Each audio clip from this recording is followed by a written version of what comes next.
Hello! Hello, hello, hello! Magandang araw at magandang buhay at panibagong vlog na naman si Bonsai Stang Lumpo. So ang gagawin natin ngayon, aayusan natin itong ating isasali sa show. So nakita nyo, okay na, di ba? Hindi pa okay yan kay Bonsai Stang Lumpo. Okay? So tatanggalin lang natin yung mga dahon na iba dito sa iba niyang mga sanga, dapat malinisan ito. Okay? Yan. At tanggalin yung mga sumubrang mga sanga katulad nito, medyo lumaki. Okay, katulad tong mga to. So tatabasin lang muna natin 'yan. Okay? At the same time, malinisan yung mga dahon katulad nito. Oh. Yan. Kita nyo?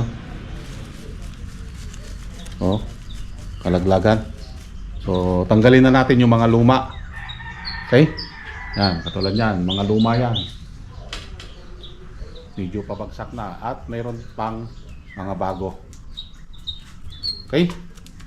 So ang santan ay parang ikaw. Maganda. Agoy, agoy, agoy, agoy, agoy. Oo nga. Akuin mo na, ikaw na nga. Minsan lang magsabi si Bonsai Stang Lumpo. Ayaw mo pa, ikaw na nga. Sa lahat ng mga nanonood dito, para kayong santan, blooming. Sana all. Okay, so let's start. Dahan-dahanin natin natanggalin yung mga ibang sanga. Okay, dahil nagsisiksikan ito. Kailangan matanggal yung mga nandun sa loob. Kailangan makapasok yung hangin at magkaroon ito ng negative space. Yan yung mga nakikita nating puwang. Dahil ang puno mayroon siyang ganyan. Yan. Kailangan nating dukutin.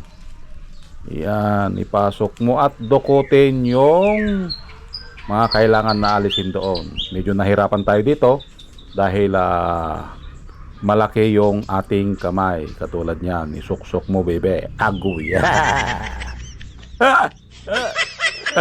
Para mas lalong mag-blooming, tanggalin yung mga hindi na kailangan na sanga. Okay?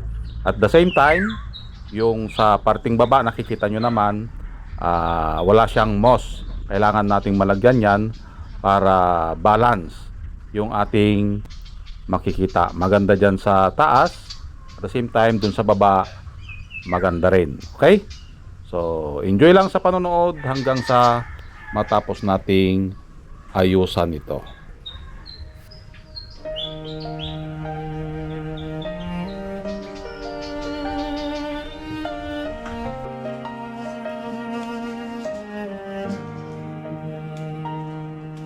Isang sundalong matapang, matipuno, napadpad kung saan-saan sa Mindanao. Bawat baryo may bakas ng gulo, bawat gabi dasal lang ang sandata niya rito. Makipaglaban para sa kapayapaan, para sa pamilyang sa larawan lang mahawakan. Isang putok, sandaling tumigil ang mundo. Pagbagsak sa lupa, biglang nawasak ang lakad. Pero di doon nagtatapos ang kwento. Pinilit niyang buuin ang bagong mundo.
sigaw, bawat obra niyang maliit. Lakas ng loob ang tanaw, hinahangaan ng lahat ang talas at tiyaga. Di nila alam, doon din siya kumukuha ng lakas ng loob.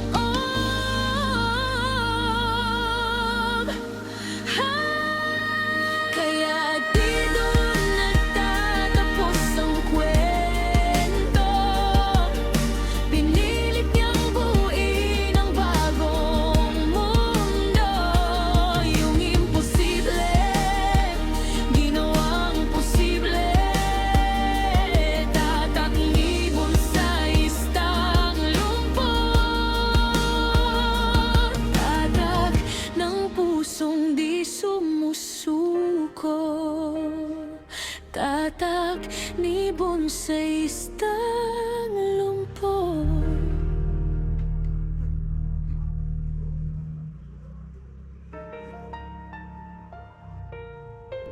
Yon, at natapos na nga nating ayusan. Na landscape na rin natin dito sa parting baba. Yan, nagkulay green na siya. Yung moss na inilagay natin. Okay? So, balance na siya. Nabuhay na dito sa parting baba.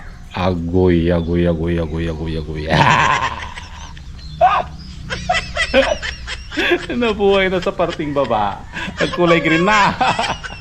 So, ito na yung kanyang itsura.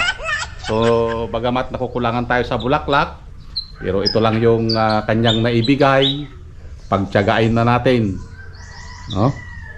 So, kung iikutin natin, ito yung kanyang magiging itsura. Yan. So, may mga bulaklak pa rin siya.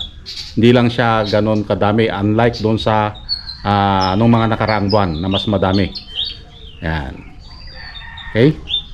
So, ito yung kanyang itsura kapag 360. Yan. So, nagkaroon na siya ng negative space na tinatawag. Ano ba yung mga negative space? Yung mga puwang.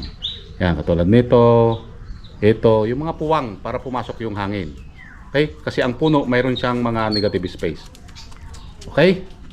So, yan. Ang kanyang magiging itsura kapag ilalagay na natin sa bonsai show. Lalagyan na lang natin dito ng kanyang bonsai stand. Okay? So, ang santan ay parang kayo. Oo nga, kayo na nga. Blooming. Okay.